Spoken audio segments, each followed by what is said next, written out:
Hello everyone. इस video में आपने थंबनेल से ये पता कर ही लिया होगा जो मैं क्या करने वाला हूँ। इसमें मैं आपको एक जो रेलवे का प्रिपरेशन कर रहे हैं उसको मैं एक सलाह देना चाह रहा हूँ। और सलाह मैं दे ही सकता हूँ क्योंकि मैं ऑलरेडी रेलवे का एक्स एम्प्लॉय रह चुका हूँ और मैं 2019 से रेलवे के बच्चे को हजारों को मैंने पढ़ाया। इससे पहले मैं पटना में ऑफलाइन पढ़ाया करता था प्लेटफॉर्म इसके जाके साथ। तो अभी मेरा कुछ 1 साल 2 साल से गैप था क्योंकि जॉब को लेके कुछ दिक्कत थी, तो मैं कंटिन्यू नहीं कर पा रहा था। बट यहाँ पे क्या है कि रेलवे की ट्रेंड जो है ना, एक्चुअली में चेंज हो चुकी है। ठीक, यदि आज से 2 साल या 3 साल पहले कोई बच्चा मेरे पास आता था जो बोलता था ना, मतलब एग्जाम ये खराब हो चुका है, तो मेरे पास ये कहने का हिम्मत नहीं होता था कोई बात नहीं, आप अगला एग्जाम का तैयारी करिए। क्योंकि अगला एग्जाम का कोई भरोसा नहीं था कि अभी 5 साल में आएगा कि 6 साल में आएगा। ठीक है, ये चीज खत्म हो चुकी है। ठीक, क्योंकि रेलवे आप देख ही रहे हैं, एलपी का मतलब प्रॉपर मतलब एग्जाम अभी हुई नहीं है बट वैकेंसी आ गई है। इसका मतलब क्या है, आपको माइंड सेट को चेंज करना पड़ेगा और कुछ अप्रोच भी बदलनी पड़ेगी आपकी। सही है, अप्रोच इन द सेंस बदलनी पड़ेगी क्योंकि आपका अप्रोच इससे पहले वाला भी था और लॉन्ग टर्म अप्रोच था। और आप कोई भी चीज को पर्टिकुलर एग्जाम को लेके टारगेट करते थे रेलवे का, और वहां पे प्रिपरेशन करते थे क्योंकि एक वैकेंसी और दो वैकेंसी के बीच के गैप ही इतना रहता था जो यहाँ पे हम नहीं कर सकते थे। आप इसका भी तैयारी कर ले, इसका भी कर ले, इसका कोई लॉजिक ही नहीं बनता था। ठीक है, वहां पे पर्टिकुलर बैच बनता था, पर्टिकुलर सब्जेक्ट, ये इसके लिए एग्जाम है, इसके लिए पढ़ लीजिए, इसके एग्जाम इसके लिए पढ़ लीजिए। ठीक है, अब आपका माइंडसेट मोर और लेस एसएससी वालों से मैच करनी चाहिए। क्यों? एसएससी में क्या हुआ करता था, एसएससी का बच्चा इसको लेकर तो एकदम डिप्रेस नहीं रहता कि वैकेंसी कब आएगी, क्योंकि उनको पता है 3 वैकेंसी आनी है, एमटीएस की, सीएचएसएल की और सीजीएल की। सही है, और ये नहीं है जो मतलब सीजीएल दे रहा हो एमटीएस नहीं दे रहा, नहीं। वहां पे वो तैयारी क्या कर रहे हैं, आप ओवरऑल तैयारी करते हैं जो मतलब मैथ पढ़ लिए, रीजनिंग पढ़ लिए, जीके जीएस पढ़ लिए और इंग्लिश पढ़ लिए, तो मेरा अब तैयारी हो गई। अब हम कुछ भी एग्जाम कर देंगे तो निकल जाएगा। कभी कभी ये भी होता है एमटीएस जो देते हैं वो नहीं निकलता है मगर सीजीएल निकल जाता है। बात समझ रहे हैं कि नहीं? तो यहाँ पे क्या होता है, यहाँ पे ये होता है तैयारी जब हो गई, ठीक है, और दिन आपकी सही है, तो बड़े से बड़े एग्जाम निकल सकते हैं, और दिन यदि गड़बड़ है तो छोटा छोटा एग्जाम नहीं निकलेगा।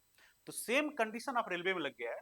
जो आप तैयारी कर रहे हैं, तो ये नहीं मत बोलिए, ये टारगेट मत करिए एलपी सीबीटी 2 के लिए तैयारी करना है। सही है, अब एनटीपीसी का हो रहा है टायर 1, तो उसके लिए तैयारी करना है, नहीं, हमारा बैच आएगा, हम टीचर हैं। सही है, तो हमारा बैच वही भी ऐसा आएगा जो एलपीसीबी 2 का एग्जाम आ रहा है तो उसका एक बैच निकलेगा, फिर उस टारगेट दूसरा बैच निकलेगा, उसका तीसरा का टारगेट का बैच। सही है, तो ये तो हमारा काम हो, करेंगे ही हम। ठीक है, और जो मैं टीचर का बात कर रहा हूँ उसमें मैं भी इंक्लूड हूँ। सही, बट आपका एक क्या होना चाहिए, माइंडसेट पर बात कर रहा हूँ। आप एक होलिस्टिक प्रिपरेशन करिए। ठीक है, अब जैसे मैथ की बात कर रहा हूँ, मैं मैथ की बात कर रहा हूँ, तो मैथ की जो बात करूँ तो अब ये नहीं आप सेपरेट कर सकते हैं ग्रुप डी में ये मैथ आएगा, एलपी में ये मैथ आएगा, एनटीपीसी में भी मैथ आएगा, ऐसा कोई लेवल ही नहीं है। और सेम कंडीशन एसएससी वालों के साथ, एमटीएस में हार्ड आएगा, आसान आएगा, और सीजीएल में हार्ड आएगा। मैं बार बार बोलता हूँ, जो एमटीएस का लेवल मोर और लेस मतलब बहुत बढ़िया होता है सीजीएल के मुकाबले, और ग्रुप डी का लेवल बढ़िया होता है एनटीपीसी से। सही है, तो ये तो भ्रम है ही नहीं, जो लेवल वाइज पूछा जाएगा, 10th का है तो 10th लेवल पूछा जाएगा, 12th है तो 12th लेवल पूछा जाएगा, और ग्रेजुएशन है तो ग्रेजुएशन लेवल पूछा जाएगा। नहीं, अब यहाँ पे आप क्या करिए, आप मैथ को प्रॉपर तैयारी कर लीजिए। सही है, मैथ आपका यदि तैयार हो गया तब कोई भी एग्जाम आएगा तो कर लेंगे आप। इसके लिए आप ये मत करिए इसका टारगेट ले रहे हैं, इसका टारगेट ले रहे हैं, टारगेट लिया जाता है मतलब यदि आपको डिवीजन पर्पज से ले रहे हैं तो कोई दिक्कत नहीं है, बट आप प्रिपरेशन पर्पज से होल मैथ का तैयारी करिए, आप होल साइंस प्रिपेयर कर लीजिए, आप रीजनिंग का होल कर लीजिए। मतलब ये तो नहीं है ना, रीजनिंग में तो बाइफरकेट नहीं होती है ना, इसके लिए एक रीजनिंग पूछा जाए, एक रीजनिंग का सिलेबस है। ठीक है, सारे मैथ का एक, सारे एग्जाम का एक सिलेबस है। डिफरेंस कहाँ क्रिएट होगी, जहाँ पे एलपी है, जो वहाँ पे टेक्निकल मतलब साइंस वाले पोर्शन में कुछ ज्यादा पूछे जाते हैं, वहाँ पे ड्राइंग्स आ जाते हैं, वहाँ पे और एलपी में सीबी 2 में क्या हो जाता है, ट्रेड लेके कुछ आ जाता है जो पासिंग मार्क रहता है, वो डिफरेंस है। तो वो डिफरेंस आप रखिए, उसको अलग से तैयारी करिए, बट आप पूरा मैथ को एक साथ तैयार करिए, पूरा रीजनिंग एक साथ तैयार करिए, साइंस एक साथ करिए, और जीके जीएस से 10 नंबर आता है, वैरी करता है ग्रुप डी और एल में, उसको आप देख लीजिए। बात समझ में आ रहा है कि नहीं? तो यहाँ पे माइंड सेट करने का, चेंज करने का मकसद ये हम बोल रहे हैं, जो आप वेट करने को टाइम आपको नहीं मिलेगा ना, जब भी वो कैलेंडर को फॉलो कर रहा है और फॉलो कर रहा है। ठीक है, जब वैकेंसी आपको पर ईयर आ रहा है तो आ रहा है, इस बात को समझिए, और आप तैयारी ऐसे करिए जो मतलब यदि हमको ये एग्जाम मिस कर रहा है, अगला वाला टारगेट मेरा प्रॉपर रहेगा। और आप गैप मत लीजिए, आप गैप लेना बंद करिए। पहले हुआ करता था रेलवे वाला, जब बच्चा एग्जाम दे के आ जाता था एक, तो अब वो घर जाएगा, अब वहाँ पे दो आप 5-6 महीने रेस्ट करके आएगा, क्योंकि उनको पता है वैकेंसी अभी आने की कोई संभावना ही नहीं है। अब मैं इसकी बात कर, करंट सिनेरियो में बात कर रहे हैं, जो आप यहाँ पे रेस्ट नहीं ले सकते हैं, और ये आपके लिए फायदा की बात है। सही है, यहाँ पे प्रॉपर आप टाइम बनाइए, प्रॉपर प्रिपरेशन का एक बनाइए और यहाँ पे फेल्योर आपका गैप जो है ना वो कम हो जाएगा टाइम का, क्योंकि भाई आपके पास मौका है। यदि एक चीज यहाँ पे आप फेल हो रहा है तो वहाँ आप यदि आपका सीबीटी 1 नहीं निकला, एग्जाम्पल तौर पर ले रहा हूँ मैं, यदि सीबीटी 1 नहीं निकला तो आपको पता है मेरा लैकिंग कहाँ है, ठीक है। यदि उस लैकिंग पे आप काम कर लिए, ठीक, तो अगला बार चांसेज है, हाई चांसेज हो जाएगी। बट यदि आप अपने आप को कोसते यह रहेगा जो ये भगवान के भरोसे थे, गड़बड़ उस दिन मेरा नहीं था और मेरा अलग फैक्टर, हम डिपेंडेंट नहीं है इस फेल्योर के लिए, दूसरा कुछ था, सिस्टम खराब हो गया, क्वेश्चन लेवल हार्ड आ गया कि मेरा शिफ्ट अच्छा नहीं था, इसको यदि आप ब्लेम करने लग गए तो आप फंस गए, ठीक है। मैं कह रहा हूं यदि आप युद्ध हारे हैं ना और आपने अपने को इंप्रूव नहीं किया और सेम करने के लिए फिर सेम तरीका से दूसरा मतलब एग्जाम हॉल में पहुंच के उसी लेवल से, तो सर्टेन एंड 99% ये चांसेस है वहां भी आप गड़बड़ करके आएंगे। तो आप अपना इंप्रूवमेंट पे ध्यान दीजिए, होलिस्टिक तैयारी करिए, ठीक है। एक बार मैथ खत्म कर लीजिए, रीजनिंग खत्म कर लीजिए, साइंस खत्म कर लीजिए और उसके बाद जो भी एग्जाम आप देंगे आपका निकलेगा।